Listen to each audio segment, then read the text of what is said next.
Okay everyone, welcome back to the channel for another video on Gran Turismo 7, and we're back with another one of our track guides. Now if you do enjoy these videos, they help you out, please hit that subscribe button, hit the like button, and let me know in the comments how much it's helped you out, if it improved your qualifying, if it meant you won some more races. I do love reading them comments. So yeah, for this guide we're going to go through the very basics of the track. Now I'm going to point out some changes to what I did in this actual lap, because we have just beat the lap by doing something a little bit different in two corners, and I think it's a lot more consistent and seemed to help massively with pace on one particular corner. So we're going to go through them pointers and try and let you know where you can gain a little bit more time than over the lap that I actually do on this guide. But yeah, let's get on with this lap guide, try and figure out how we can help you out, point out all the brake markers, let you know how you can get into that, top part of the grid, and hopefully you'll get some more driver rating along the way. So obviously, first things first, starting your lap, you're going on a very, very long straight. This is a very much power-based circuit, so we're using the Supra. And first things first, shifting this car around 75% to 80%. Do not shift this car 100% because you lose out on the straight. So that is the first most important thing with the Supra. Now, first braking zone, we are looking for the little black sign there that shows you for the yellow flags and blue flags. We're going to brake just after that. So as we go past it, braking input going in just past that point now. Now we're going to go into this first corner. Now I'm going to stay in second gear on this lap. However, I actually found that going down to first gear and then upshifting to third gear instantly is a little bit better. Now you want to take quite a narrow line in here. You don't want to be too far wide out, and you want to skim the white line on the inside. See how this ghost in front of us? His left tyre is pretty much touching the white line. That is the optimal line. Now you see how I do that in second gear? Really? I think it's better to go down to first, get it rotating, and then instantly back up to third gear. Once you get used to doing it, you start really getting good exits out of that corner. Now for the next corner, we're braking in between these two lampposts. You're going to see them there. Now, as you come through here, you're going to see, there they are. They're the two lampposts you're going to brake in between. Now, in the middle of that, on the floor, is a little marker that you can actually use. A little tiny black mark on the floor. And you go on the brakes almost dead on that. So, if you're looking out for both them things, you should be able to get this braking input pretty much dead on for this right-hand corner. Now, again, down to this corner, you're going to go down through the gears and actually use first gear for a bit of rotation. But again, on this lap, I'm going to stay in second gear. But you can use first gear to rotate it and then back up to second gear. And you can see trying to get on the throttle as early as possible. Clipping the curb really is the ideal way to do that corner. You saw the ghost in front of us actually got his right-hand tyre onto the curb. That gives you better rotation and better exit speed. Now we're going to be heading down into the next one. This left-hander isn't really a corner. It's flat out. You don't need to worry about that.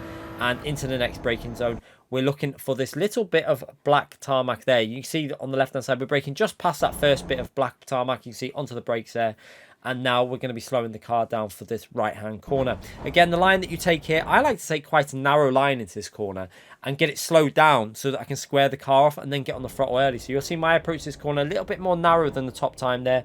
Down to first gear, rotate the car, then back up to second gear on the power nice and early, and concentrate on the exit. Use some of the curb if you have to. You can actually use a bit of the curb on the left there, and then power your way into this next left-hand corner. Now, this is another corner where I use the first to third gear trick. So braking reference, where the track splits off to the right there, that is my braking reference for this left-hand corner.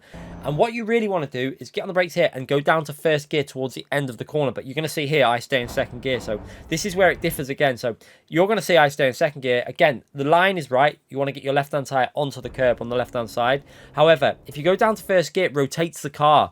Means you can get straight back up to third gear and get on the power a little bit early, and you carry more speed out the exit. So you might want to try that. You can do the second gear way that I'm doing, but it might lose you a bit of time with that shift in the middle of the corner because you lose a bit of exit speed then. So it's down to you. Both ways can work, but I think I prefer now doing it the first to third gear way. Now working our way down into this fast chicane.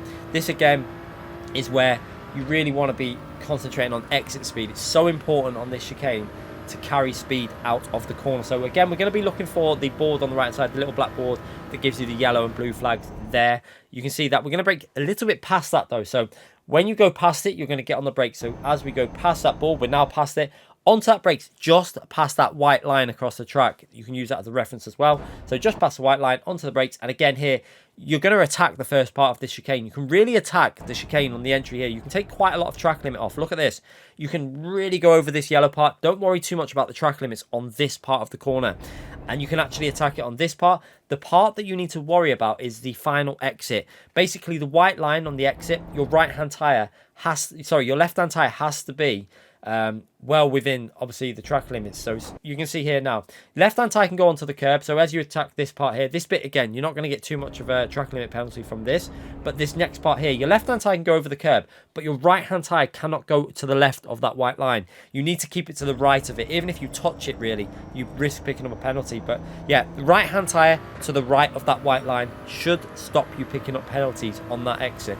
Now it's just a case of flat out now all the way to the finish, and this is pretty simple now. Just keep it to the left hand side, minimal inputs on the steering wheel. I know it sounds stupid, but don't be erratic with the wheel, because you can lose half a tenth by being a bit erratic just on this straight. So yeah, again, into this final corner, just keep it nice and close to the yellow line. Smooth inputs over the line there, 43.5. Now we have beat that. We've gone nearly 2 tenths quicker than that with a lap we did in time trial today on stream.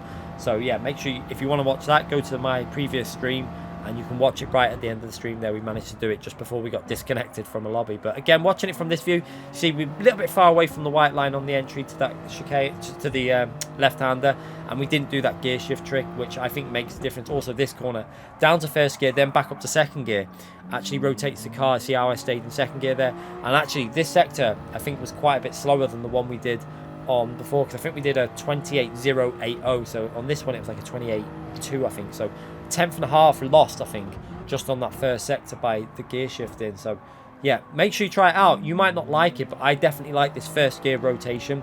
Using first gear, then double shift to third gear really seems to help pull the car away from these corners. This corner in particular, see how I change gear there? Now that gear change loses you momentum all the way around this corner and all the way for this acceleration zone. So if you get in third gear a little bit earlier, you get on that power, you get a smooth exit, and it really does help your pace all the way up to the fast chicane. And again, we're going to show you the chicane from the chase cam review, and you're going to see what I mean about that right hand tyre and how you can't get it over the white line. If you go over the white line, then you're going to pick up a penalty. On entry here, you can see you can attack it, you can go over the white line. Again, you can attack it there, you can attack it there, but here, right hand tyre has to stay to the right of that white line. If your right hand tyre goes to the left of it, you're getting a penalty.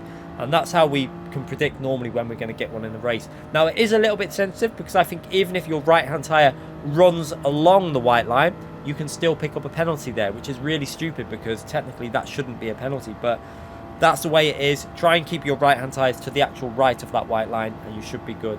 But we go over the line on a pretty solid lap, and hopefully this track guide can help improve your lap and get you higher up on the grid. Remember, hit that like button, subscribe to the channel, and I'll be back with more videos in the future and live streams. Thanks again for watching, everyone.